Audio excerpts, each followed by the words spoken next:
बड़ा ही भावुक मन से कहना पड़ रहा है। बिहार की कोकिला शारदा सिन्हा के निधन की खबर से पूरे मिथिलांचल शन रह गया। बीमार पड़ने के बाद से लोग उनके स्वास्थ्य लाभ की कामना कर रहे थे कि मंगलवार की रात अचानक से आई मनहूस खबर ने पूरे क्षेत्र को शोक में डुबो दिया। शारदा सिन्हा का सुपौल से गहरा नाता रहा है। यहीं पर 1 अक्टूबर 1952 को उनका जन्म हुआ था। उनके पिता Sukhdev Thakur Supaul Williams high school के प्राचार्य रहे थे और बाद में शिक्षा विभाग के अधिकारी से सेवानिवृत्त हुए। शारदा सिन्हा ने अपनी प्रारंभिक शिक्षा राधोपुर प्रखंड के हुलास गांव में ही पूरी की। 1974 में उन्होंने पहली बार भोजपुरी गीत गाया, लेकिन उनके जीवन में संघर्ष जारी रहा। 1978 में उनका छठ गीत उगो हो सूरज देव रिकॉर्ड किया गया, जिसके बाद शारदा सिन्हा का नाम घर घर में प्रसिद्ध हो गया। 1989 में उन्होंने बॉलीवुड में भी कदम रखा और कहे तो से सजना तोहरे सजनिया गीत गाकर खूब सराहना बटोरी। उन्होंने मैथिली में भी कई गीत गाए जिन्हें काफी लोकप्रियता मिली। मिथिलांचल में विवाह के अवसर पे मोही लेलखीन सजनी मोर मनवा गाना तो अब परंपरा का हिस्सा बन चुका है। शारदा सिन्हा का पैतृक निवास हुल्लास गांव में स्थित है। खपरेल का उनका घर अब टूट चुका है, लेकिन उनके मायके की स्मृतियां आज भी वहां जीवंत है। वर्तमान में नया मकान बना है जहां उनका एक भाई रहता है, जबकि अन्य भाई गांव से बाहर रहते हैं। गांव वालों का कहना है कि शारदा सिन्हा का अपने मायके से गहरा और भावनात्मक जुड़ाव रहा। हुल्लास गांव के प्रति उनका स्नेह अंतिम समय तक बना रहा।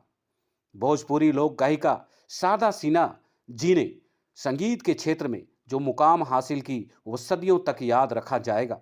साल 1980 का वह छठ महापर्व का ही दिन था जब नवादा के गीतकार कलाकार राजीव नैन शारदा जी के उस सांस्कृतिक कार्यक्रम में मंच पर मिले थे।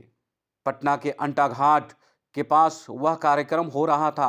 हाथ जोड़कर अभिवादन किया था। राजीव आज से करीब 44 वर्ष पूर्व के उस दिन को याद करते हुए कहते हैं कि उनका दिनों वह भी भजन गीत लिखा और गाया करते थे। शारदा सिन्हा जी के उस कार्यक्रम में वह एक नवोदित कलाकार के रूप में भाग लेने पहुंचे थे।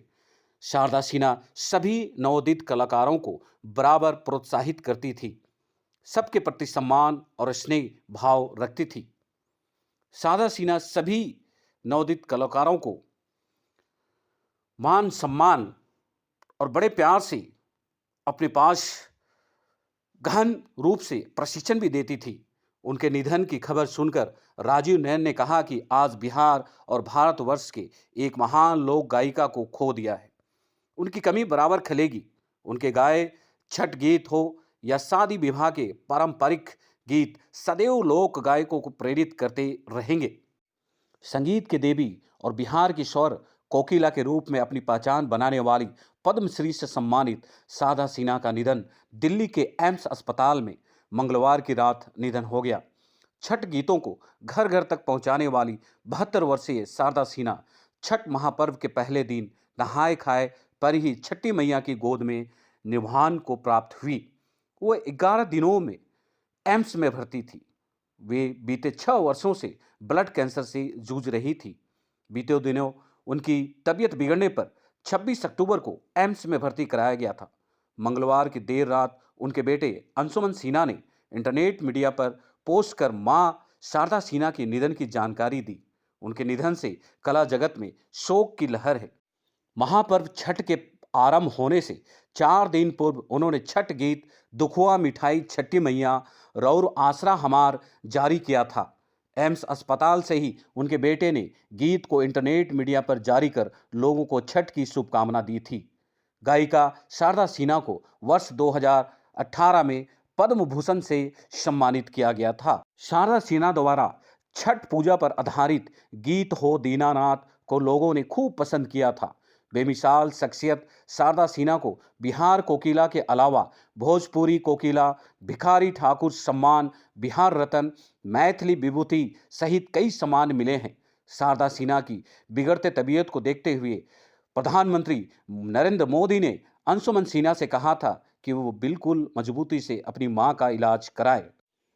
लेकिन बिहार के कोकिला शारदा सिन्हा हम सबों के बीच छठ की मधुर संगीत को सदैव, जब तक सूरज चांद रहेगा तब तक शारदा सिन्हा जी का गीत रहेगा और छठ महापर्व पूरे विश्व में विश्व विख्यात रहेगा।